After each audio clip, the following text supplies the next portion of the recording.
여보세요. 네, 안녕하세요, 시청자님. 네. 네, 오늘 어떤 물건 고민 있으실까요? 저는 그 강남의 반포 아크로 리버파크 24평을 보고 있는데요. 네. 생각보다 가격이 너무 많이 올라서 네네. 사는 것도 부담스럽지만 또 음, 강남에 사는 것이 로망인 사람들한테는 이 가격이 더 올라서 못 살까봐 걱정이고 아, 또 네. 냉정하게 생각할 때는 정부 정책도 그러니까 한 2년 정도 네. 전세로 살다가 그 아, 남은 돈을 가지고 투자를 해서 수익을 얻은 다음에 2년 후에 가격이 좀 떨어지면 떨어질 수 있을까 하나 하고 네. 떨어지면 투자한 돈하고 합쳐서 사면 좋을까 네. 아니면 지금 안 사면 말은 가격이 떨어진다고 하는데 날마다 보지만 네네. 떨어지지는 않거든요. 그래서 어떻게 해야 되는지 너무 고민되고 잠도 안 와요. 네, 일단은 시기가 적절한지부터 저희가 상담 도움 드릴게요. 서초구 네. 반포에 있는 아크로 리버파크, 일단 오를 만큼 올랐는데 지금 사도 괜찮을지에 대한 상담부터 짚어보겠습니다. 팀장님과 인사 네. 나눠보세요. 안녕하세요, 총장님. 네, 유튜브 열심히 보고 있는데요. 네, 감사합니다. 원하는 가격이 절대 오지 않습니다. 네, 시청자님 질문을 제가 잘 들었고요. 네. 시청자님의 상황을 한번 물어볼게요. 혹시 지금 주택이 이미 있으신 상태신가요?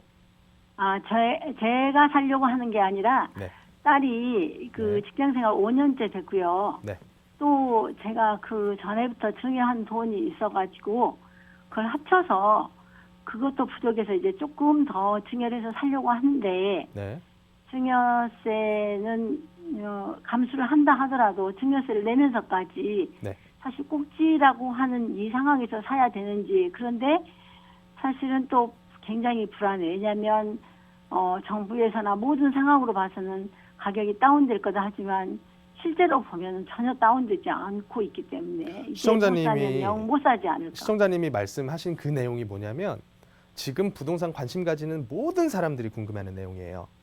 네, 근데 저는 시청자님 말씀하신 중에 매일 들여다보는데 가격이 안 떨어진다. 거기에 문제점이 있다고 봐요.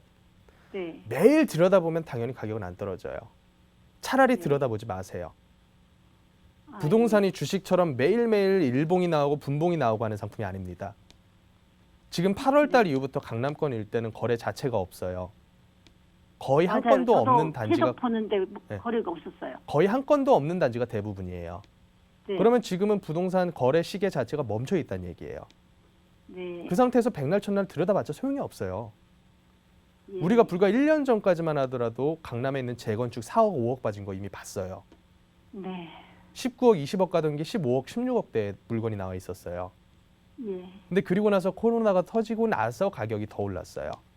예, 그래서 지금 상태에서 저는 어떤 자산 시장도 마찬가지예요. 거품이냐 아니냐에 대한 논란이 되게 많거든요. 주식도 네. 마찬가지고요. 금값도 마찬가지고요. 부동산도 마찬가지예요. 예. 근데 누가 봐도 비싸기 때문에 거품에 대한 논란이 계속 나오고 있다라고 저는 봐요. 맞아요. 그렇다 너무 보면 사기의 마음이 너무 아파요. 그렇죠. 그렇다 보면 내가 솔직한 얘기로 아크로리버파크 보실 정도의 자산을 가지신 분은 대한민국의 상위 1% 이상이신 분들이에요. 네, 그렇다고 보셔야 돼요. 어차피 작년 기준으로 해서 대한민국 평균 금융자산이 3억 4천인가 그래요. 네, 아크로리버파크 20평대가 20억 넘어가잖아요. 상위 1%보다도 훨씬 더 상위예요. 그 정도면. 근데 네. 그분들조차도 지금 가격이 너무 비싸다, 부담된다라고 느낀다면 부담되고 잠도 안 하고 화도 누가 나고 저걸 그래요. 30억, 40억 주고서 받아줄 수 있을까? 네, 앞으로 그 가격대에 계속 꾸준히 거래가 일어날 수 있을까? 네, 그렇다고 10년 흘러갔다 그래서 지금의 30대들이 돈 벌어서 40대가 돼서 그때 가서서 40억 가지고 물건 받아줄 수 있을까? 네. 이런 생각이 저는 드는 거죠. 그래서 지금 장에서는 유동성이라는 단어 하나가 모든 시장을 달궈놓고 있구나라고 보고 있는 거고 요 네. 단어는 앞으로도 계속 유지가 될 거예요. 그러니까 부동산 가격이 폭락하는 경우는 없을 거예요. 네, 근데 이 유동성이 직접적으로 아파트 시장으로 흘러 들어오고 있느냐? 아니에요. 예, 얘는 지금 여기로 흘러 들어가는 게 아니라 정부에서는 계속 주식 시장 쪽으로 보내려고 하는 것 같은 눈초리가 보여요. 네. 안 그래서 한 2년 정도 전세를 살다가 네. 그때 매입하면 네. 좋지 않을까 생각하고 있어서. 저는 이제 궁금해요. 증여에 대한 생각이 이미 있으시다면 네. 지금은 따님에게 물건 사주는 형태의 증여가 아니라 돈 주는 형태의 증여가 무주택자 자녀들에겐 더 유리하다라고 봐요. 아, 예. 무주택자 자녀들에게는. 예. 그래서 그거를 가지고 따님하고 한번 얘기를 해보시고 예. 이미 어느 정도 자금이 있으신 상태에서 굳이 무리하게 증여세 내면서 증여하실 필요까지는 없어요.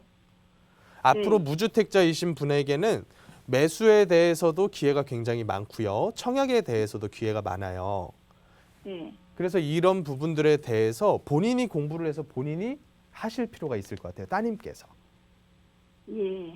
그래서 결론적으로 말씀을 드리면 지금 무리하게 매수를 할 필요가 있을까가 제 의견이고 네. 만약에 너무나 불안함이 많고 이거 못 사면 병 걸릴 것 같다. 그러면 요거 1주택으로서 그냥 매수하는 것까지는 제가 오케이 찬성 얘기를 드릴게요.